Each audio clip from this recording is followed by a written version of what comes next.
What's up, guys? Welcome back to another episode of Naia Lax Updates. How are we doing today, Tucker? We're doing great. We full disclosure, we're trying to understand Twitter Spaces for a few minutes there, so we might try something out at the end of this podcast, guys. So stay tuned for what could be a massive technical malfunction on our part, or really cool. Either way, it will be comedic input for your Monday viewing, as it is currently Sunday night. Back in Dubuque, had a little bit of a road trip. Felt like it was a long road trip to Nebraska, right outside of Omaha, and got to stay in a Holiday Inn. That was pretty cool. You always like to stay in a Holiday Inn. They're not sponsoring us. They should be. But we have a lot of lacrosse to talk about. We are on, I think, episode 17. The postseason is really just about on us.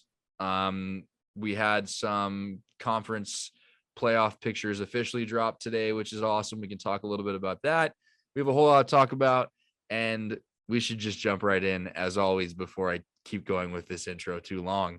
So here we are. We're gonna start things out today. Do you have any like pre-podcast thoughts that you need to get off your chest, man? Or are we jumping right in with T-Dub and Reinhardt? Oh man, I'm trying to think if I have anything for us. I mean, dang, I really don't have anything. Not much going on in my world. Lacrosse this week. Wait. We had spring break. There's a big piece of news in this podcast. Okay. You have a microphone. I do have a microphone now. That is probably the biggest news of all. Obviously, I don't know how much better it sounds, but Tucker said it makes a big difference. So hopefully it does. It's also aesthetic. That too. It's a good look. It's a good look. I like it. All right. So without further ado, then we can take it away with T-Dub and Reinhardt. T-Dub 7, Reinhardt 15. I didn't really see a lot of this. I kind of looked at everything after the fact, so I'll let you do majority of the talking on this one. It still looked like it was a good game, regardless of score difference there. But what are your kind of insights on that one? Yeah, it was definitely a solid game. I would say the biggest point in this one is it's kind of a theme we've seen from Tennessee Wesleyan a little bit, where not necessarily in a bad way, but it seems like they're slow starters a little bit in the first quarter. And then once the third quarter gets around, they really get the ball rolling. But in this one, it was just a little bit too much, too late kind of thing. I think it was 5-0 at one point, and then halftime it was 8-2. It was just an uphill battle. I mean, I think in the third quarter they got a couple goals in a row, so it really started looking a little bit more competitive towards the end, but just a little bit too much, too late for me. Only thing really I'd say technically in this one was just the slides were a little bit late, especially to Cochran on his Dodgers. He ended up getting a lot of assists, specifically to Wilkinson on the slides being a little bit too late, second slide. It's a good take. I like that. It's a good take. Kind of key stats here. Stat leaders, I guess we could say in a lot of ways. Cochran for Reinhardt, 1 goal, 3 assists. Tyler Wilkinson, 4 goals, 1 assist. Busquet, I don't know. Busquet, I think is how I say it. That sounds right. 3 goals, 1 assist. T-Dub, Lawless, or is it Lawless or Lawless? That's a good question. You know what? We're not here for perfect pronunciation. So we're going to shout out, man. However you say your name, please comment it below so I say it correctly. But 2 goals, 2 assists. And the teams finish as co-AAC regular season champs. Is this the outlook we thought we would have seen for the co-regular season champs? Did we think we would see co-regular season champs? I'm going to be honest. Most years I would say absolutely not, that Reinhardt would win it cleanly. We've seen it before. Back in the day when I played, Reinhardt and St. Andrews were co-regular season champs before, in a weird year where like they beat us and then Asbury of all teams somehow stumbled them. So I mean, it's not unheard of where it's co-AAC champs. It may have even happened with them in Cumberlands before, I want to say. But I mean, I don't know. It's just been one of those years, and with Kaiser coming aboard and Weber getting stronger and stronger, that may be kind of the new normal where you get teams where you finish with 1 loss each, 2 loss each kind of thing. But I don't know. I probably would have picked someone to win it cleanly, either Reinhardt, Cumberlands, or Kaiser. What about you? Yeah, I agree with you. I think I would have picked a kind of a one-off, just that team would take the lead and lead throughout the regular season. But the way we've seen it in the AAC is it's not. I mean, yeah, Reinhardt, seems to be the clear leader stat-wise in a lot of ways, but you see teams like T-Dub, coming up right there, and they're not even that much of a surprise. We knew they were going to be good. And then Cumberland's in a different situation right now as well. And it's just, as like you said, as the conference gets better, so does the competition, so does the level of play, so does the stats. Everything gets better. So I agree with you. I think we may see regular season champs kind of as things go on, but like where we are right now, this was a little bit surprising, but I do kind of like to see it. I think it just reinforces how competitive that conference is, and really more than anything, how competitive those two teams are. Yeah, definitely. I mean, we have probably 5 teams near the top 8 or 9 spots right now in that conference. So the conference tournament will be very interesting to see how things play out. Moving on, I guess we'll cover some of the other scores from that day. That was Tuesday. We had Mount Vernon 22.7, Columbia 14, Midland 6, Ottawa 20, Moval 4. Nothing too surprising for me on those ones. Any thoughts on those? Nope. Kind of just keeping along there. I will say, Mount Vernon gets another NAI win there, and they cap out their season, I think, with 10 wins, I want to say, right around there, which is great. It really is. That does nothing but helps to grow that program there. Yeah, that's big. Anytime you can hit double-digit wins.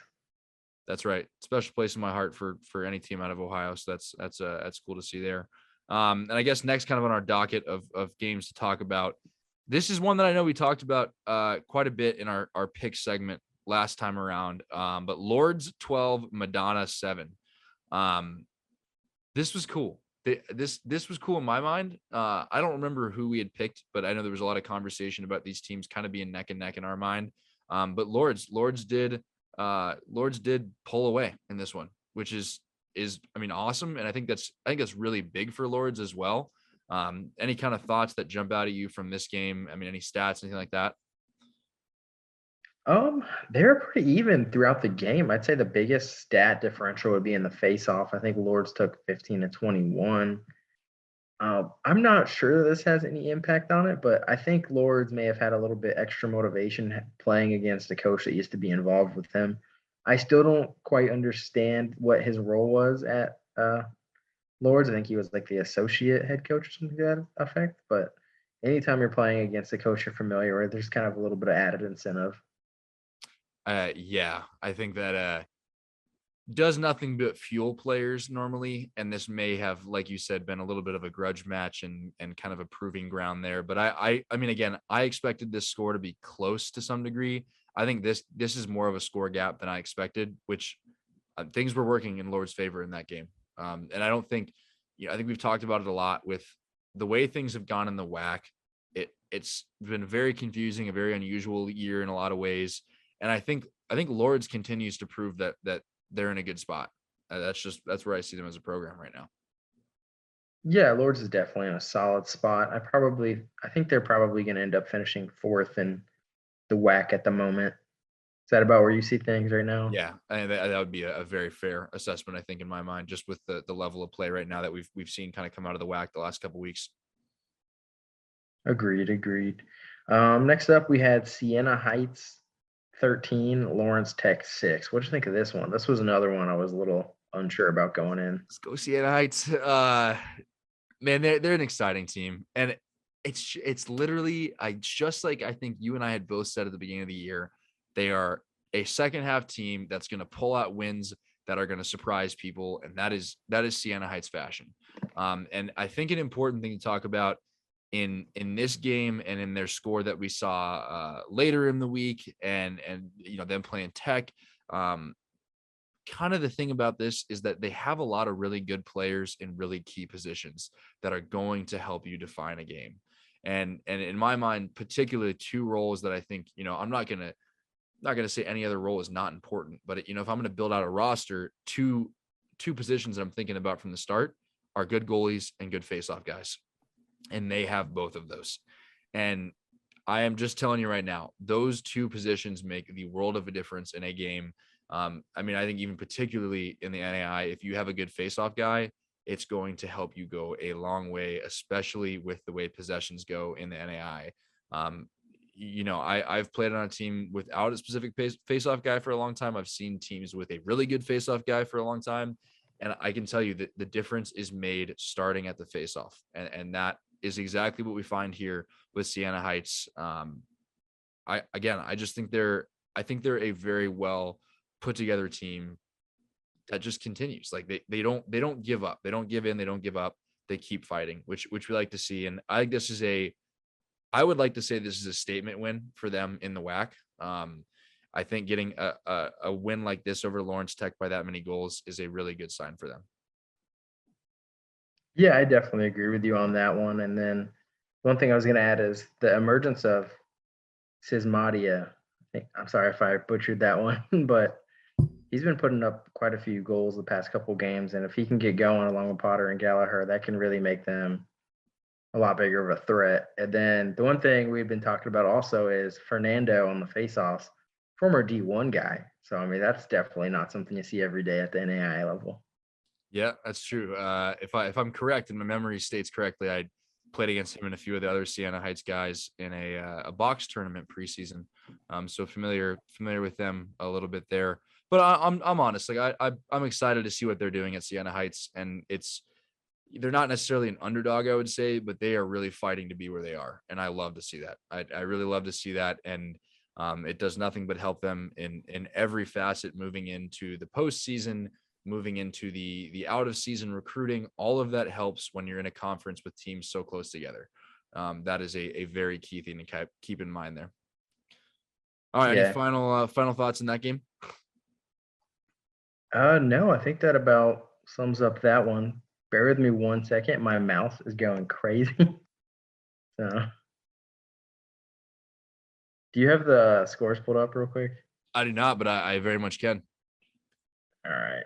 Yeah, my computer's being a little wacky right now. I don't know what's going on. If you want to start, let's talk while I'm pulling this up. Let's talk William Penn and Mobap. What are you thinking from that one? Yeah, so I would say the main thing on that one, I won't go too far into the William Penn one, but they pulled it out 19-2. The main thing there is Putsier, the freshman, he had 11 points in the first half, and really he's really picked up his play in the last 2 or 3 games, and I think you've seen that reflect in the score lines for the offense in particular. Yeah, would 100% agree with that. Okay, let's see where we are here game wise. I'm going to catch up with that last game to make sure I'm getting everybody's scores correct. Yeah, okay, Lawrence Tech, Sienna Heights, last one there. Another games to kind of mention as we go. Indiana Tech 22, Taylor 3, Concordia 2, Aquinas 23. Do you want to talk at all about that game or kind of what it means for the rest of the WHAC right now? Yeah, I mean, it's just tough for Concordia right now, man, for being honest. I mean, I don't know if it's just as we spoke about a couple times, the McCarty injury, or just if there's more to it that I don't see on paper, but it's just been a tough uphill battle. But I still have faith they'll pull it together. I don't think they're going to finish at the bottom of the WHAC. I think they're going to rally a little bit. But what are you thinking about it? Yeah, that's really almost exactly where my mind is right now. I think the really good teams continue to get better in the WHAC where we are right now. And I think we especially see that going into, like, I would say kind of going into postseason play. I do think the one thing though to kind of keep in mind is, like, I guess it would be the disparity of the conference and the difference of the conference in skill level and team right now is so great. And I'm not to say that it's not great in the KCAC and the AAC and other conferences like that. But I'm looking back kind of at scores here, and Concordia beat Cleary 27-4. And Cleary is also a WHAC team in there. And then Concordia goes and loses this other game we're talking about here. So what does that kind of say for the overall level of the WHAC? Is it going in a good direction? Is it separating in opposite directions? Are we going to see kind of teams at the bottom disappear? Uh, I think it just shows a lot for what's going on. And then, you look at like Concordia and Michigan Dearborn. Dearborn wins 13-6. That's a much closer game right there. Those two teams are clearly closer together. So it's just like, I think of the WHAC right now, especially being in an interesting position where things are kind of going. You have some teams really separating themselves from the rest of the pack. However that may be happening, but I think it does say a lot for kind of the conference and where things are. And obviously we saw, Morningside recently disappear, who were in a tough kind of bottom of the conference, not, really having a good time competing position. And that's nothing against them, but that's what concerns me kind of in a lot of ways for where the WHAC is going right now. So not for anyone to read too much into that, but kind of just my thought process as I kind of continue to look at these scores and try to make sense of a lot of scores. That's the big thing I think we're seeing right now is we're trying to understand off of paper without being there how these things work. And we don't have the full picture of a lot of these games, and we kind of rely on you guys to be the insiders in that position.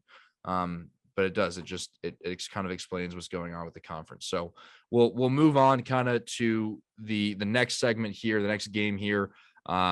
We can talk about the Florida rivalry, the Florida grudge match that we wanted to talk about. This is an exciting one, kind of in the same section of games here. Before I even get to that, I'm going to read off a few more scores for you guys before I miss anything. St. Ambrose gets the forfeit win over Morningside. Obviously, Morningside forfeiting the rest of their season is what we saw there. Ottawa gets the 20-6 victory over St. Mary. Aquinas beats Cleary 20-2. We dropped a game at Midland 15-8.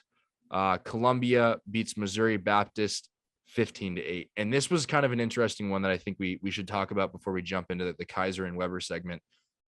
Columbia 15, Mobap 8. That game for most of the game was very close, if I recall. It was within a few goals, back and forth, back and forth, back and forth. What do you think we're kind of seeing, especially with these two Missouri teams right now? The directions they're going, kind of the way things are going. I feel like Columbia has been a little bit unpredictable on just being able to judge what happens. And it's not necessarily unpredictable in a bad way. It's just kind of hard to track what's going on there. Or do we think that Missouri Baptist is kind of a better team than we had initially expected? I just think that's an interesting game to talk about, being two KCAC teams, both in the same state.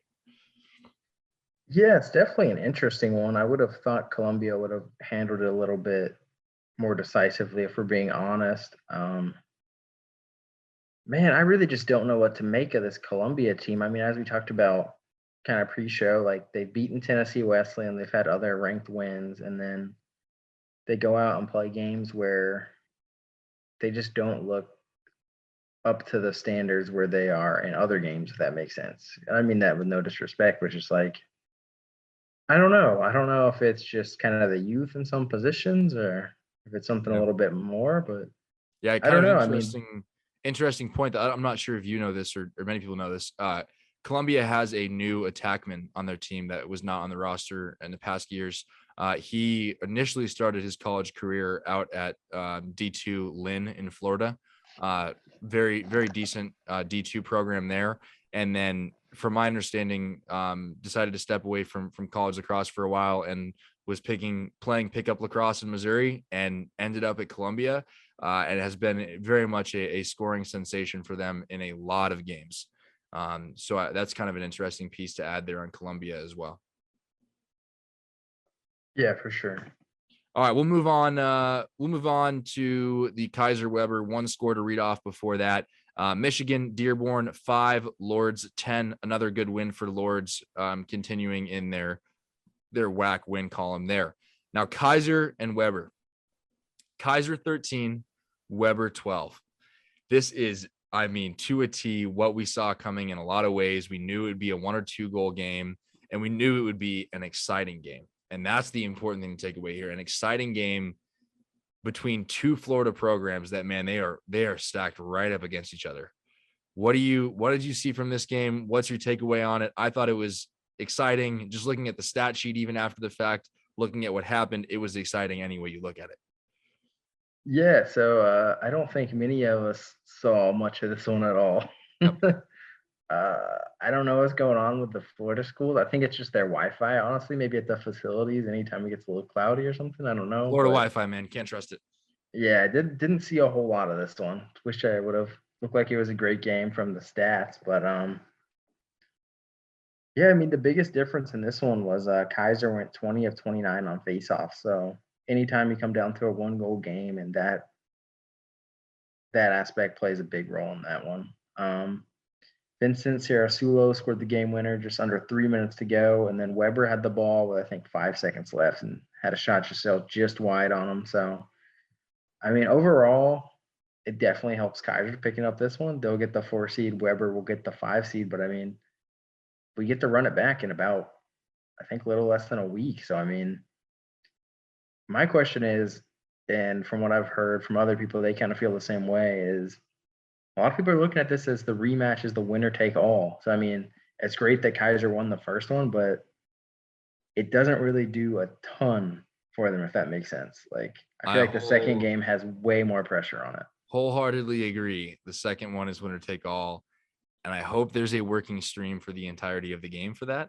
Um, but I think it's winner take all. I think it's bragging rights for the state in a lot of ways for NAI lacrosse. It's hugely exciting type of rematch. That I think just the score alone, it could go either way. I do think the faceoffs played a big role in this game. That difference right there in faceoffs will make a difference in the score. So what we see now that these teams have seen each other, they're probably going to be better scouted on both sides. They're going to know who to lock off, who not to lock off. They're going to know when to slide. Everything is going to be more put together in the second matchup, just with teams knowing that much more about their opponent. So agreed there. Look forward to seeing that rematch. Look forward to it more than any other game right now on the docket, in my mind. Yeah, I would definitely agree with that one. That's going to be a fun matchup for sure. Very fun Moving one. on, I got the scores back up, thankfully. Uh, Reinhardt 16, St. Andrews 2. Did you catch any of that one? I did not. I was kind of following along with the score as much as I could, but I didn't catch any of that game. It just wasn't, nothing against either of those teams. It wasn't one I had circled right now to watch on. Yeah, no, I feel you on that one. Pretty solid game. Nothing really noteworthy. It just sets up that Reinhardt is officially the 1 seed. St. Andrews officially takes the 6 seed. So that's why it's, I guess, somewhat important for the AAC. Next game, this was a big one. Cumberlands 13, Ottawa 11. Yes, sir. I thought this one would be pretty close, but maybe this one was a little bit even more close than I thought. What do you see on this one? This one was exciting. I we're on the road back from Nebraska. Had just gotten some canes, stopped off in Des Moines. Was watching the Masters, and then I was like, wait a minute, the Cumberlands Ottawa game is starting. I need to watch this. So on the spotty coverage I was getting between Des Moines and Dubuque, I was watching as much of this game as I could, and I was watching it intently. We had several guys on the bus gathered around my tiny iPhone watching this. It was exciting. It was exciting, and man, I won't lie, I was pulling for Ottawa. I was pulling for a KCAC team to win right there. I think Ottawa had everything in place to win that game. I think the biggest thing that happened from what I saw was I believe Cumberlands was doing a 10-man ride. And it was making the clearing for Ottawa very difficult. They were having a hard time getting it over the midline in the second half of the game in particular. I would say even early fourth quarter in particular, I saw that the clearing was really difficult just because Cumberlands was riding really well. I know Ottawa had the lead for quite a while in this game. It was back and forth, back and forth, back and forth. I thought it was nothing but good lacrosse the entire time, which is why I enjoyed it. And I had this one circled to watch going into the week in a big way because it's a very good KCAC team playing a very good AAC team. And it's not often that we get to see out of conference matchups this late in the year. So I think it made it that much more interesting and important to see. My takeaway on this one, to be honest with you, is I think that if these two teams played again, it could go either way. I feel like nothing consistently stood out to me that like one team was dominant. It was just, man, it was a battle back and forth, back and forth, back and forth. And again, it was exciting lacrosse to watch. Major hats off to both those teams. Yeah, and I think it just came down to maybe Ottawa running out of a little bit of steam at the end of the game. I don't know. I think it's really tough when you get a big lead and then another team kind of comes back on you. It can be really tough to regain the lead, if that makes sense. We should add though, a big shout out to Christofferson. Yeah, that Dude man was went off like 20 dude. saves, I think. I was like, did he just save that? That was crazy, man. I was just like, I was sitting there and I was watching with one of our LSMs, and we were just sitting there baffled because he really stepped up to save everything that came his way, was commanding that defense around. I mean, I really big hats off to standing up to the offense of Cumberlands like that and getting a lot of good saves. So, my kind of player of the game goes to Christofferson kind of in my mind there. Yeah, and then final note on that one, shout out to both DeMarco brothers because I kind of jokingly said that one of them would be taken away by Jake Morgan, and they both still got theirs. So shout out to them for that. Yeah, very much so. Kind of what I saw there was that when they were moving through the middle, especially within kind of a 5-yard range, if they threw a quick dodge or they were just kind of moving so quickly together that I noticed that was kind of creating a little bit of space for them, especially passing through the middle, passing through the open field in front of the crease was kind of what I saw there. And then we got a few other scores to talk about prior to our next highlight here. Tennessee Wesleyan 12, SCAD 6. Did you think this was going to be more of a deficit in score? I did. I thought it would be a little bit more one-sided. I guess the one thing, or I guess two things I thought maybe in factors here is Tennessee Wesleyan coming off kind of a tough game to Reinhardt. It could have either gone one of two ways. They'd either come out and put up 20, or it might kind of affect them a little bit in the next game.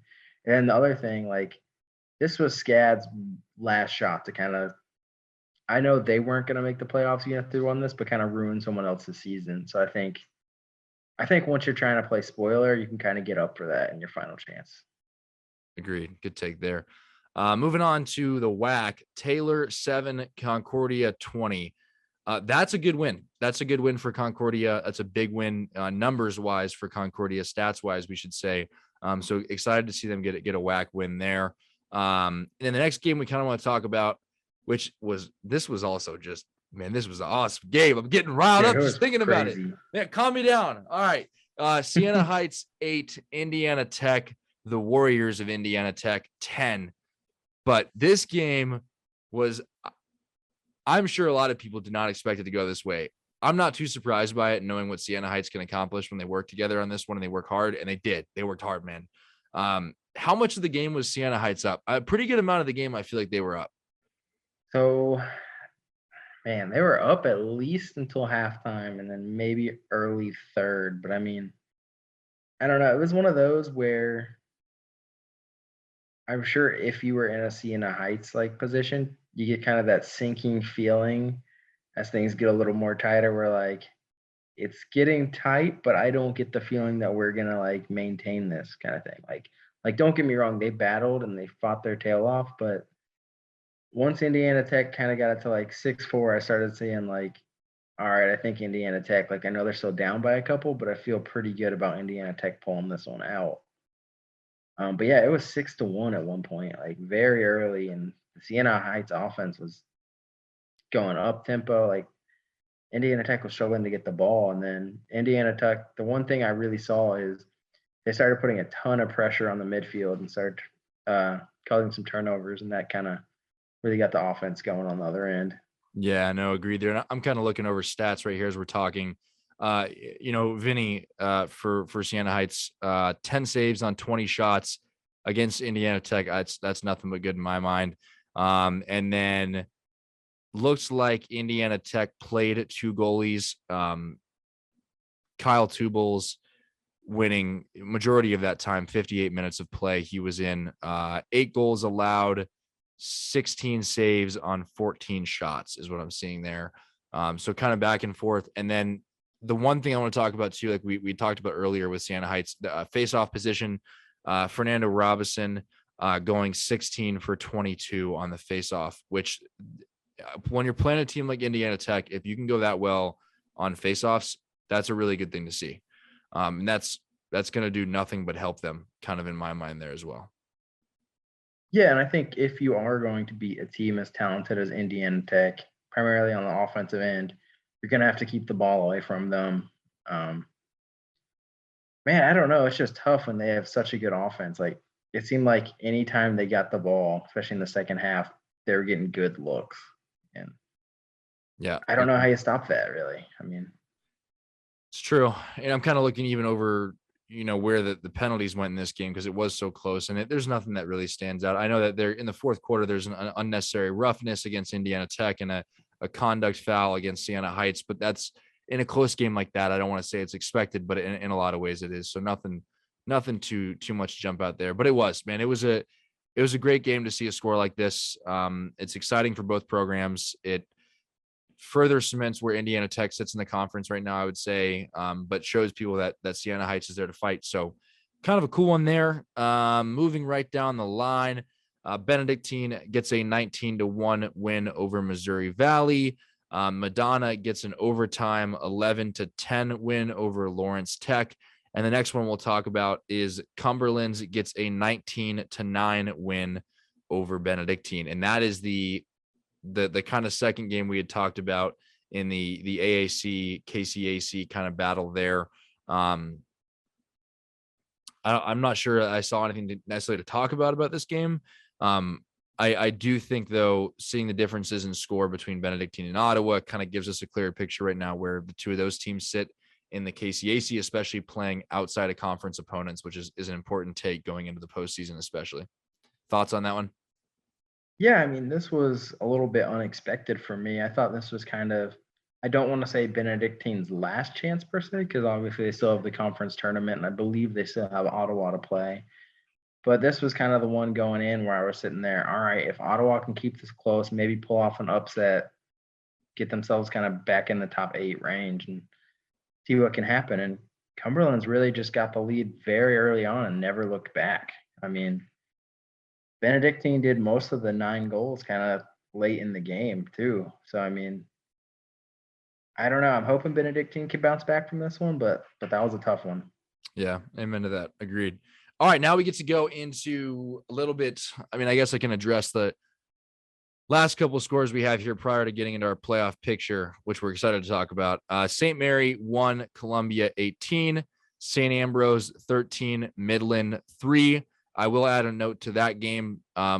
Watching into probably about the second quarter end of it going into halftime. That game was a closer game between Ambrose and Midland. It looks like majority of the scoring for Ambrose came into the second half, but there's a battle going on there to kind of start that game out. I'd like to add on that one.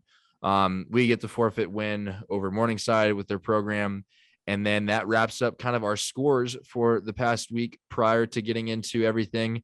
I get to play my last college lacrosse game on. Woo! Wow. Bless you. All right. I get to play my my last college lacrosse game on Tuesday. Bittersweet, but excited for what's ahead. Yeah, that's my thoughts for the week of lacrosse there, I would say. But exciting time. Predictions of this game of what? Predictions before we get into playoffs? Just for next week, I guess, in general. But no, let's do it. Let's do predictions first before we'll let the people wait for the playoff picture. All right, so we start out. William Penn, Columbia. I know you can't pick that one. With the way things are going right now, I'm taking William Penn over Columbia, to be honest with you. Ottawa and Benedictine. This is going to be a fun one. That's what I'm saying. I feel like this is kind of Benedictine's, I don't want to say their last ditch effort, but a really important chance for them to get a win over Ottawa right here. What do you think it happens? Do you think Ottawa is too powerful moving off of how they played against Cumberlands?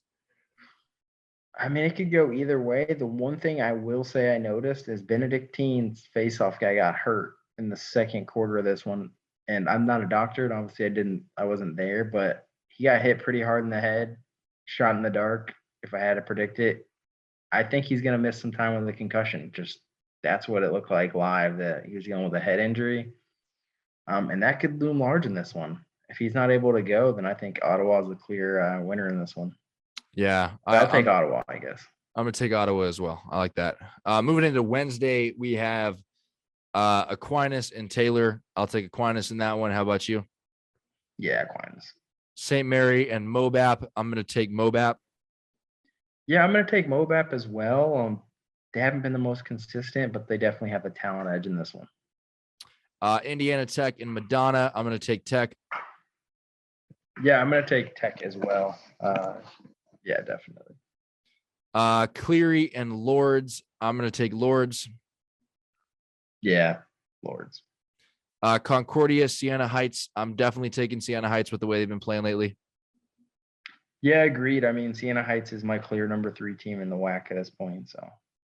And then Lawrence Tech and Michigan Dearborn. That could go either way. I'm going to take Dearborn. Dang, you stole my upset. That's exactly what I was thinking too. Like Lawrence Tech, you'd probably normally pick them, but I'm thinking Dearborn stuns them as well. I like it. Friday, St. Andrews and Cumberlands, AAC. This is the playoff one. This is playoffs, quarterfinals. St. Andrews and Cumberlands in the AAC quarterfinals. Yeah, I mean, I just got Cumberlands. Cumberlands is looking pretty good right now. It'll be interesting to see if St. Andrews can maybe get a couple guys healthy between now and then. I know that's kind of been the big storyline with their season, just a lot of injuries. So, I mean, if they can get a couple key guys back, that could go a long way into making it a little bit closer. But without knowing that for sure, I'm going Cumberlands. I'm going to go Cumberlands as well. And then the rest of this, I guess. This one isn't on there, but Kaiser Weber will be that same day. Okay. I'm looking. I will say also. Yeah. Okay. Kaiser and Weber, you said. Yeah, that'll be that same Friday. It's at Kaiser this time, but I mean, they're so close together. Does that even make a difference? I'm taking Weber. Hot take. Oh, you're going Weber this time. Okay. I think Kaiser gets it done again. I mean, I don't know. It gets so wild if Weber does pull off the upset. Well, not really much of an upset, but like, I'm going to take Kaiser. What do you think happens if Weber wins this one? Who would they have to play? They'd have to play. Weber would have to play Reinhardt next. Reinhardt. I don't know, man. I guess my view right now is I'm not gonna limit Weber at all. I think if they can get past Kaiser, I'm not gonna say the sky's the limit, but I think a lot of ways it kind of is. I just think if they get past Kaiser, that's a huge win for that program, and it's second or third year. That's massive. I guess we'll kind of reassess from there, but I don't know that they couldn't beat Reinhardt right now. I think it would be a really good game though between them if it was a playoff game. Yeah, I think it would be a good game as well. I guess bigger picture, do you think the loser of this one is like eliminated? Eliminated from national picture? Yes, because I mean you got to figure they're probably hanging out somewhere around 7 and 8. Like, I mean, we haven't had rankings in forever, and that's probably my biggest gripe with NAIA right now is that like by the time the next rankings come out, it'll be like April 27th. So yes, I think it's win or go home.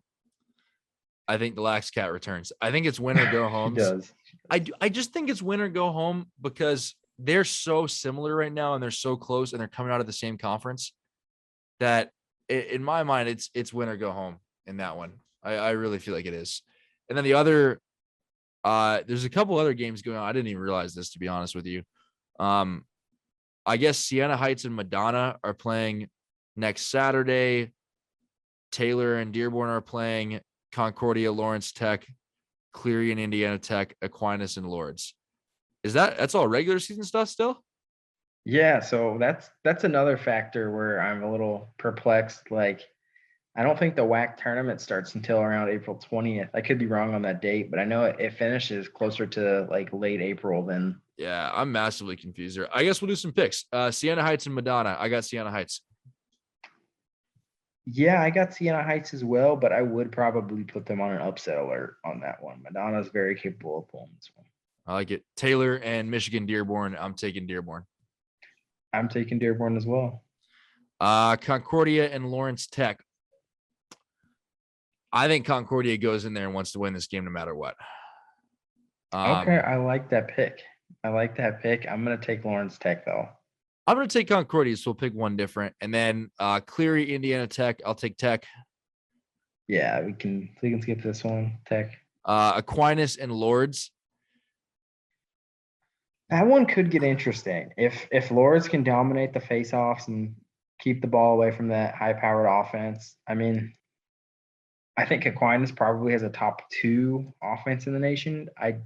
I'm not as in love with their defense. They're not bad by any stretch, but probably pretty average, I'd say. So Lourdes can definitely do some damage. I'm gonna take Aquinas, but this one, if you tell me Lourdes wins, I won't be shocked. I'm taking Lourdes. I'll take the upset alert in that one there. Moving on to Wednesday, Taylor and Cleary. Do you want to save that for next podcast or no? Because usually we do them on the Sunday after. Yeah, we can. I will say the interesting note about this game is it says it's the whiteout game, and the first 50 fans receive CU rally towels for Cleary. Dang, they got that kind of budget, huh? I've never heard of anything like that. The first 50 fans, though, we should add. That's true. Hey, that's a good little marketing thing. I like that. Interesting semi-pro themed promo. I like that. Okay, we'll save that for next podcast. All right, time for playoff picture. What are you thinking? Take it away. I guess, do you want to start with like how many teams from each conference we're thinking? Yeah. So what do we decide? 10 teams get in, historically speaking, 10 teams get in. That's 8. 8 teams. That's right. Okay. So 8 teams get in. Our reasoning kind of last time. I get a little more comfortable here. Now we got to talk. All right. My reasoning here is you have 8 teams. You're coming from 3 conferences. Right. That's what I'm wondering on. That's the only thing I'm curious. Since the independent does still exist, is there any shot that an independent gets in? Okay, so I have clarification on this for you. Good. It is the only automatic qualifiers are the conference champs. So like regular season champs don't matter, just tournament champs. So we'll have 3 automatic qualifiers, and that's really the only guarantees. So 3 automatic qualifiers and 5 at large will get it. But there's no chance that an independent gets an at-large. I don't see it happening. I don't either. I'm wondering. I don't either, but I'm wondering. All right, so let's just paint a random picture here. So 1 team from each conference automatically. That accounts for 3 bids right there. So we'll take out that. We see 3 getting in right there. 1 from each conference. The way things are going right now, it's going to be Aquinas or Indiana Tech in my mind, most likely in the WHAC, right? I think 2 teams, 100% 2 teams get in from the WHAC. We know that, right? 100% 2 teams get in from the KCAC. 2 teams get in from the AAC. That's just the way I think it will go. That's 6 of 8 right there. So the question is, where do the other 2 come into play? You know what I'm saying? Yeah, I mean, I don't know. I can pull up my top 10 if you want. I know I got a lot of people. I don't know. I guess a lot of people in my part of the world agree with it, and then some don't. I guess other conferences. We're talking your Twitter top 10. Yeah, I mean, right now I have 4 AACs pretty much locked in. I mean, so here's what I'm thinking: Reinhardt or Cumberlands or T-Dub wins the conference tournament probably. The other 2 both have good enough resumes they're in. And then Kaiser or Weber is kind of a winner takes all in my book. So you got 4 right there alone. And then I don't think there's any way 5 get in. But like, if you look at their resume, it's going to be interesting to see who makes it in ahead of them. Because so if Weber is the 5th team and the team gets left out, I don't think you can put Sienna Heights in ahead of them because they beat Sienna Heights 14-7. So then you'd have to put a second KCAC team in instead of them. My mind right now, and I could be off on this one. I feel like Ottawa and Ambrose are in. Like those are the 2 that I could see going 100% from the KCAC if things kind of continue to play out the way we think they do. Obviously, the WHAC being Aquinas and Tech, that's 2 there. I kind of want to lean that 4 come from the AAC. That's where I would lean as well. I feel like, again, I feel like most teams that are in the running in the AAC have played out of conference games against the other teams being considered. So that's an important one there. I agree with you though. Like if we look at it right now, Reinhardt, T-Dub, that's 2 right there. Cumberlands, 3. Weber, 3. Kaiser, 3. Which one of those falls in the 3 spot after this? Yeah, I mean, it's tough to say who like wins and loses the quarterfinal and semifinal game, but I would probably shot in the dark. I'm going Reinhardt, T-Dub, Cumberlands, and then Kaiser. I think that's fair. And I agree. I think the way things are going this year, I think 4 from the AAC makes sense. And I think that's fair. I really do think it's fair.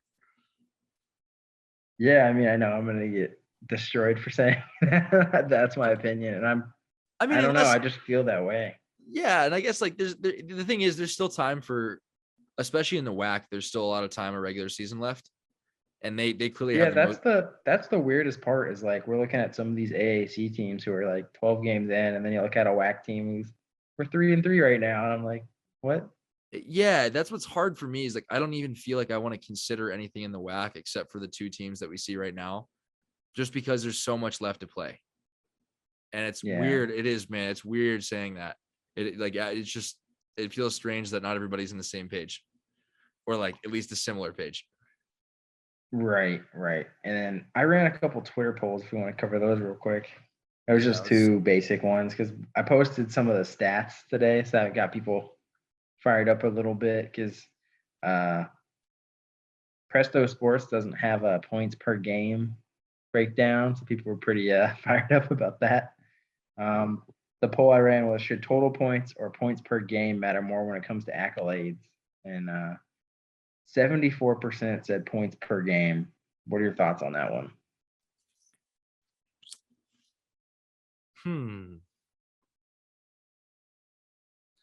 I can see both ways. I agree.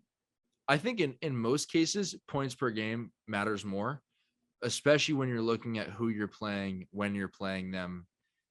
That's it. Like, that's my mind. Like if somebody goes and let's just say somebody goes and drops 10 on a low tier team, 15, between 10 and 15 on a low tier team, right? But then the same player goes and drops 2 to 4 on a top 3 team. Like, what is that difference there? And I don't think, like, my thought is, if you're dropping 10 plus goals a game, that's dropping 10 plus goals a game. That is huge. That's an accomplishment right there alone. And I think it kind of equals out to dropping like 2 or 4 against a really good team. Like, I feel like they balance out in a way. So I would lean that points per game is more important, especially what game. But again, in the overall, if we're looking at the massive stat picture, all these teams are playing each other in the conference. So you can't have one person arguing, oh, their stats shouldn't count, blah, blah, blah, when your team played that exact same team that you're trying to disqualify the stats from. Like, everybody's playing these teams. So you can't throw out any stats because everybody's getting the same opportunity to score the same amount of goals in the same amount of games every single year in that way. That's why I have a hard time just saying, yeah, points per game is exactly what matters, because everybody has to play their conference opponents. Like, everybody gets the chance to play their conference opponents, which I think is important to take into effect there. Yeah, I agree with you on that one. I think matchups go into it a lot. When you play them, like if someone put up crazy numbers in the postseason, I'd probably lean that being a little bit more important than the regular season as well.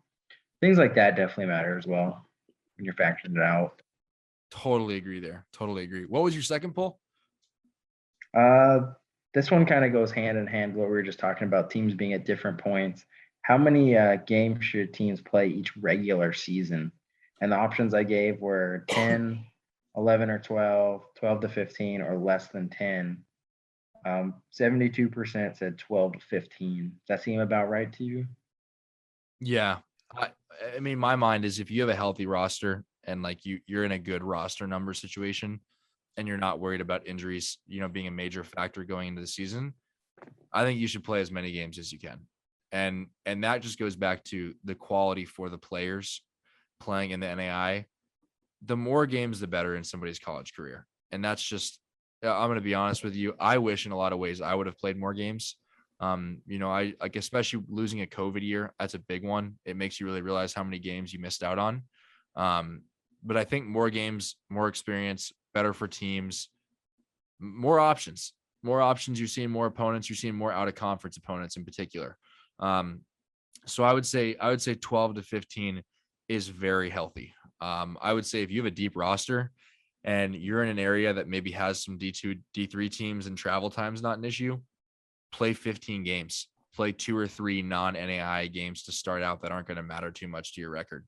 Like that's the important part. And I do wish in a lot of ways that I'll add this as well, that more NAI schools did stuff with fall ball and made a big deal out of it, because the option to play fall ball games is awesome. I think about like soccer here at Clarke. Clarke soccer plays like 3 or 4 spring games a season, serious structured spring games. They're playing good D2 opponents and stuff like that. I would love to see more NAI lacrosse taking fall ball into effect, that maybe you could play 12 games in a regular season and 2 games in the fall, something like that. Yeah, I like that idea as well. And I think the main thing for me is I don't want to say there should be a minimum number of games, because I understand certain teams have like budget issues, travel restrictions, but it just feels like, I don't want to say you need to raise the minimum number of games, but maybe at least put it at like you have to play every conference team you have to play in your conference, and then 2 out of conference opponents you have to play. I agree. I also think there should be a requirement for out of conference opponents. I really think that should be something that's more normalized. Because I think about like in the KCAC, a good number of teams, us included, we're not playing out of conference games just because there's a lot of teams in our conference. Like that's just how it is. But I'm going to be honest with you. I think requiring or really highly encouraging teams to play out of conference would be really beneficial. And I think maybe having more early season tournaments like what we saw in Indiana this year with a bunch of teams in one place, I think that could be a really, really good way to start the year out and to get in some out of conference games to have kind of tournament locations. And I know athletic departments would appreciate it for lower travel budgets and all that kind of stuff. It makes it more flexible to play games, but I kind of second that. I agree with you. Yeah. I mean, that's all I got for today, guys. You got anything else, Tucker? I got nothing else. I think we'll put our Twitter spaces on pause until we fully know what's going on. So maybe look for a Twitter spaces going into the week or something like that, guys. I know that there's a lot of lacrosse to be played yet. But we're really excited for the rest of this stretch. And I mean, it's crazy to think that the season is coming to an end and we have probably 4 podcasts left, 3 or 4, which is pretty remarkable.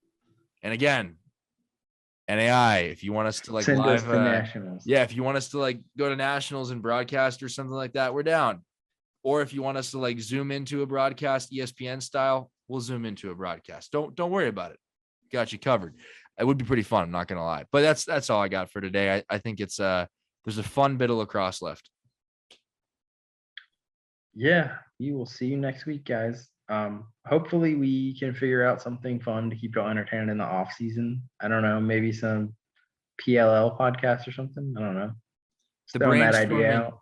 The brainstorming will occur, folks. Yeah, let us know if that's something y'all would be interested in, I guess. Absolutely. All right.